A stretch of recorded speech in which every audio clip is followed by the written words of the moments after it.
Official's Blessings, Chapter 6, Part, 3 out of, I don't know, but it's Volume 1, and we're back again with Close Redder Than Maple, because obviously we have to do Chapter 6 and continue it. So, yep. Pause, unpause. What does he look like? The youth raised his eyes to look at him when he heard the question, tilted his head, and stood up before sitting down next to Jaylan. What do you think he looks like? He turned the question on Jaylan. Seeing the youth up close, Jaylan thought he was too handsome for words, but his beauty was deadly like a sword, sharp and mesmerizing, making it hard to stare head-on. Jaylan only met his eyes for a moment, then lowered his eyes in defeat. He turned his head slightly and continued to ask, if Hua Chung is a big-shot ghost, I'm sure he has many forms and changes often. The youth arched his brows at Jaylan, turning away, and replied, yeah, but there are still times where when he would use his real face. Of course, we're talking about his true form. It might have been his imagination, but Jaylan thought the distance between the two of them seemed to be a little wide, so he turned his face back around. Then I feel his true form is probably a youth like you. The youth lifted his lips slightly. Why do you say that? Jaylan replied, no reason. You say whatever, and I think whatever. Everything is whatever, so that's all. The youth laughed. Who knows, but he's blind in one eye. He pointed to his right eye. This one. That was nothing outrageous. Jin recalled one of many of the backstory versions where Hua Chung wore a black eye patch to hide that missing eye and asked, do you know what happened to his eye? Do you know what happened to his eye? That's a question everyone wants the answer to, the youth replied. Others asked because they wanted to know what Hua Chung's weakness was, but Jin Lian asked purely out of curiosity. He didn't say anything, and the youth continued. He dug it out himself.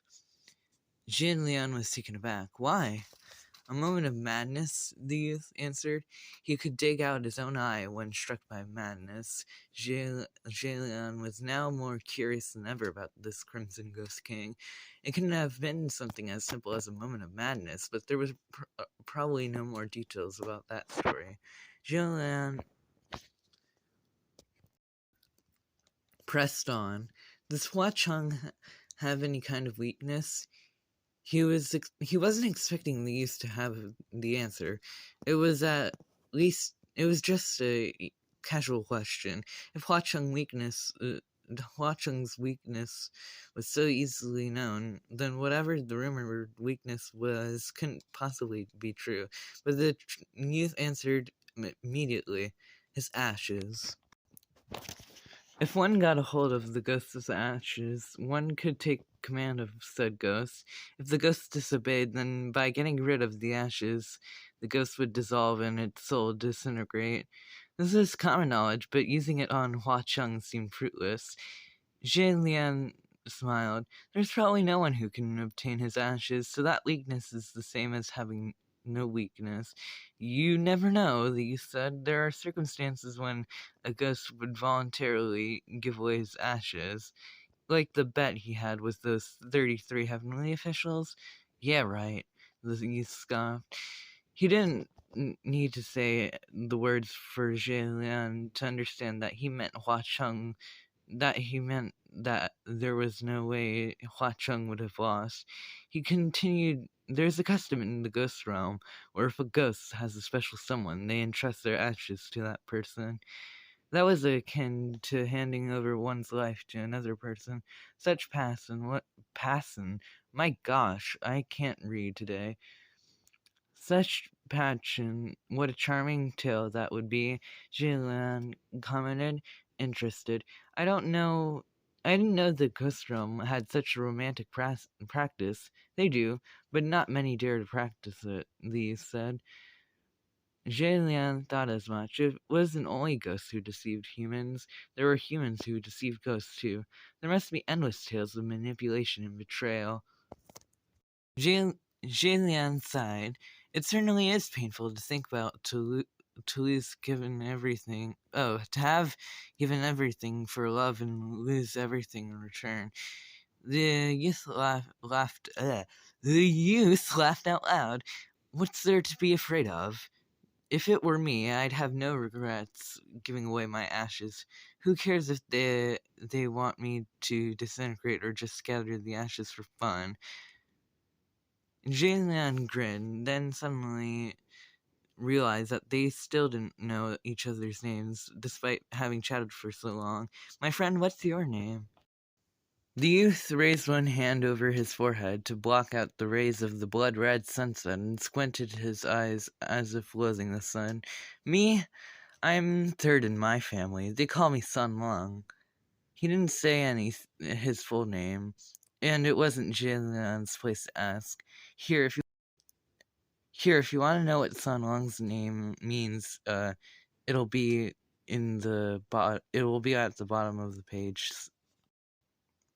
Just pause if you want to, like pause for fun or pause for whatever, because it's nice to know, and the author's really nice about it. So, like with giving out name meanings, I mean, there are multiple in the back. But back to reading. My family is Jie. Given name is Lan. Are you heading to Pucci Village too? Sunlong lay back into the hay, put his arms behind his head, and crossed his leg. Dunno, I've no destination in my mind. Oh, whatever, I can't read. It sounded as if there was a story into his words. A story to his words. I can't read. My gosh. I can read, and I will read. So Jielan gently asked, what's the matter? Sunlong sighed. My parents were quarreling and kicked me out. I walked for a long time, but had nowhere to go. I almost passed out from hunger on the streets before finding somewhere at random to lie down. The clothes on the boy's back looked casual, but the material was of high quality.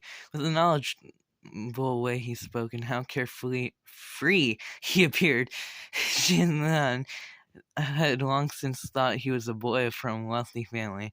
It must be quite difficult for a respectable young man to wander so long on his own. Jinlan understood that feeling. Hearing he was hungry, Jinlan searched through his sack, but only found a small steam bun. Good thing it hadn't turned hard yet. Want it? The youth nodded, and Jinlian gave him the bun. Sunlong took a look at Jinlian. What about you? I'm all right, not hungry yet, Jinlian replied.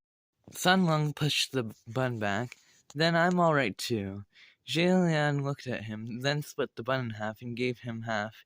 You can have half, and I'll have the other half. Seeing this, Sunlong accepted the steamed bun and started munching. Watching him sit and eat a simple bun obediently, Jinlian felt like he was abusing the boy. The ox cart drove slowly over the rugged hills as the sun gradually set, and the two chatted in the back. The more they spoke, the more Lian thought Sun Lung to be an extraordinary youth. At such a young age, his diction and behavior were already mature, and intelligent, calm, and collected, as if there was nothing in the world he didn't know, and nothing could stump him. Lian thought it was wise. He was wise. Geez, I can't read. I will read, and I can read. Lian thought he was wise beyond his years, but sometimes he would reveal the folly of youth. Lian said he was the shrine master of Pucci Shrine, and someone asked, Pucci Shrine? Sounds like there are plenty of water chestnuts to eat. I like them. What god is it for? Having been asked the troublesome question again, Jinlian cleared his throat and said, the Prince of Zhanle. You probably don't know him. The youth smiled, but before he could say anything, the ox cart suddenly shook violently. The two jerked with the cart, and Jinlian reached to grab Sun Lung. fearing he might fall, but just when his hand touched San Long, the youth shook off his hand as if burned. There was only a slight change in his expression, but Jay saw it and thought maybe this boy actually disliked him. They had such a good time chatting all this way, though, hadn't they? But now wasn't the time to ponder. Jay stood up and looked around. What's going on? The old driver responded, I don't know, old Huang, why aren't you moving? Go on now. The sun had set and the ox cart was still in the deep woods, now filled with darkness. Old Huang, the ox, just stood there, stubbornly refusing to move, no matter how old the driver urged it. It kept mooing and wanting to dig its head into the earth and flicking its tail like a whip. This didn't feel right. Jay Lian was about to jump off the cart when suddenly the old driver pointed straight ahead and screamed. Farther up the road, a number of hovering balls of green flames were popping up here and there. They gathered and burned, floating through the woods. A group of white-clad figures slowly made their way towards them, carrying their own severed heads. Seeing this, Jay Lian cried, protect!